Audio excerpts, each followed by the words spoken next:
Other than every single ESL event, obviously, majors are the pinnacle of Counter-Strike. They're the World Cup, the World Championship, the Champions League, the Super Bowl? It doesn't get more important than this, is what I'm saying. Some of you are OG enough to remember the first major in CSGO, and if you are, then welcome to a nostalgia overload. If you're not, welcome to all the information you need to pretend you're an OG. November 2013. Jönköping, or however you fucking say it, come at me Swedes. DreamHack Winter started CSGO's major run in that wonderful Swedish city, and fittingly saw two Swedish teams make it all the way. NIP muscled their way past a young Olof Meister and Michael, who might get a mention later on, maybe, who knows. It was then Shocks and Scream's very games they took down, but Smiths was the one who showed the most resistance to the Pajamaed machine. They met Fnatic in the grand final, who beat Kenny S's Recursive and Sean Gares' Complexity on the way there. Yes, really. The first CSGO major started with a bang. Flusher and Forest were in fine form as Fnatic edged Dust 2, NIP hit back with a brutal Inferno. Though Forest was terrific in map 1, he went missing on train as a rampant Fnatic cruised to victory. The second major we ever saw was in Katowice, and if you've been keeping up with our content, you'll already know what happened. Virtus.pro surfed on the hype of the Polish crowd and dealt NIP another major final blow. Previous major winners Fnatic were toppled in the quarters by Olof Meister's LGV, now that's Chekhov's Tech 9 in action.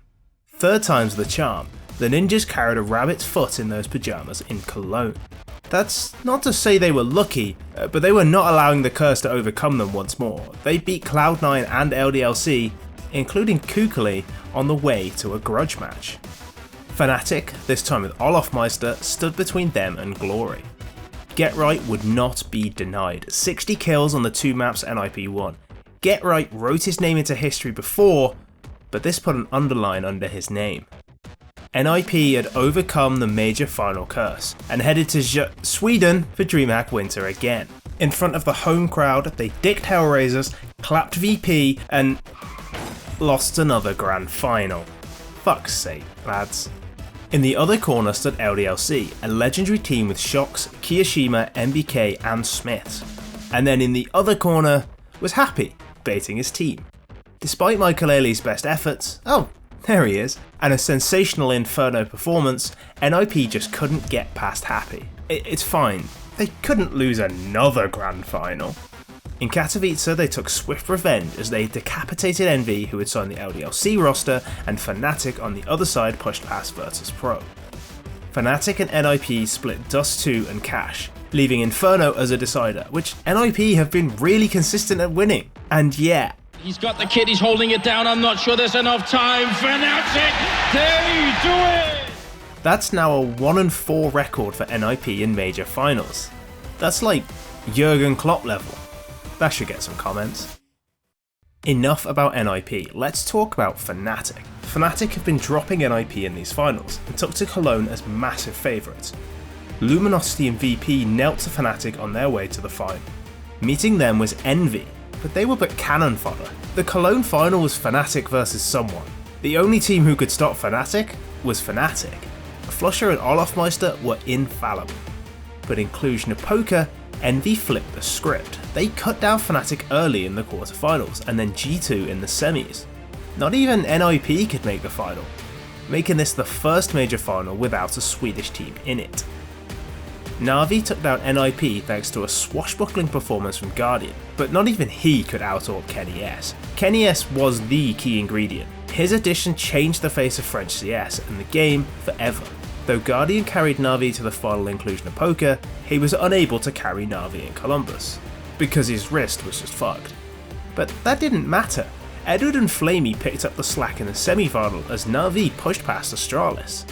On the other side was Luminosity, who had been climbing up the ranks steadily and now were looking for their crown. They dispatched of Liquid in overtime, twice. We won't go into that one too much, Liquid fans, just don't worry about it. While it was nice to see the Brazilians get their much deserved major win, it was quite an unsatisfying climax. Guardian's injury meant that Fallen had the run of the map, twice, and Cold Zero was unstoppable. Luckily, it wasn't their only major win. Cologne rolled around and Luminosity, now called SK Gaming, were shit hot. They breezed through groups, washed Flipside away and slapped VP, but on the other side of the final was a Team Liquid desperate for revenge. But SK ran through Team Liquid. I mean, it was violent.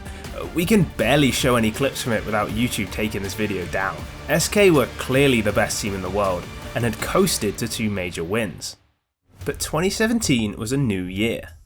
Astralis, previously TSM, had been mentioned a few times. They've had a reputation of always being the bridesmaid, they were never the bride. In Atlanta though, they found their way to the altar for a shotgun wedding. They muscled past Fnatic, albeit not a particularly recognisable version of Fnatic, to fight the renovated, reinvigorated Virtus Pro. Virtus Pro, back with a bang. Magical. VP's feared nuke, unsurprisingly, went the way of VP. That's why it was feared. Astralis had their backs against the wall, and their superstar Device wasn't having his best game. Thankfully for them, they had a switchblade hidden up their sleeve. Kiebi had always been an exciting talent, but he was in no way the most likely MVP candidate. But he ensured he was the only choice.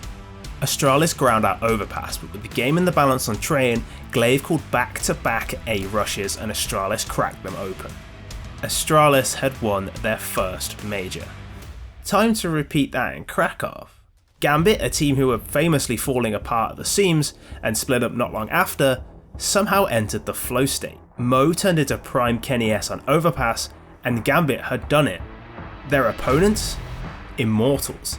The Samba mentality took them all the way to the final, and Brazil had another major finalist. But they just could not stop Zeus. But, I mean, neither could the gods. Why would mere Immortals be any different? He barked orders and saw his minions rip Immortals to shreds, after they themselves had been crushed on cobblestone. Zeus had gotten his major. If Zeus had waited long for a major, how long had NA waited? FaZe were unquestionably the best team in the world. They might have had some yips in grand finals, but they always got there.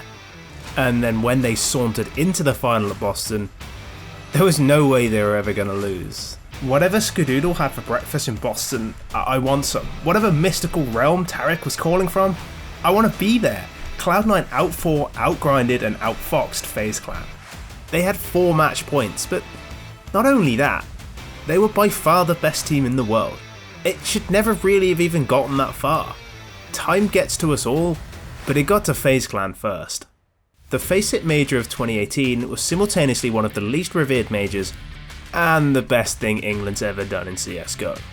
It was marred by controversy, there was loads of upsets and chaos as many top teams struggled to find form, and Astralis eventually cleaned up. This was Astralis at their peak. Katowice 2019 wasn't too dissimilar. Astralis was sweeping everyone except, weirdly, Renegades. ENT stood tall as their opponents. Many had tried, most failed, but ENTs were new and exciting. I mean, they toppled Liquid and they tripped Na'Vi up. Why couldn't we dream?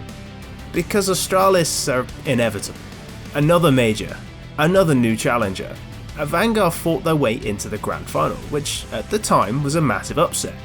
If you go back and look at the names now, it's perhaps less surprising. It mattered naught. If they are paid by the round, they must have had a pretty shit payout in Berlin. Astralis scythed through them and they sent away another challenger. Stockholm. The names, teams, players were all different, but the game was the same. Win at all costs. Simple had been to a major final before, but was slapped down by a bigger dog. In Stockholm, he was Clifford the Big Red Dog. His opponent was Nico, who had been to a final before, but in this one he was the massive underdog, so he couldn't choke. He was incredible on Nuke, a man on a mission. He was dragging G2 to a third. Natus Vincere were an unstoppable force. They were the new kings. And majors were back. 2022, that's right now. Antwerp is not a city steeped in Counter-Strike history, or at least, it wasn't. FaZe rocked up, again, as the massive favourite. They were dominant in pretty much every event coming up to it, and Na'Vi were unstable. They cleaned up against Heroic and ENT, while FaZe won a classic against Spirit in the semi-finals. There was an air of anticipation, but truly this was not the Na'Vi of Stockholm.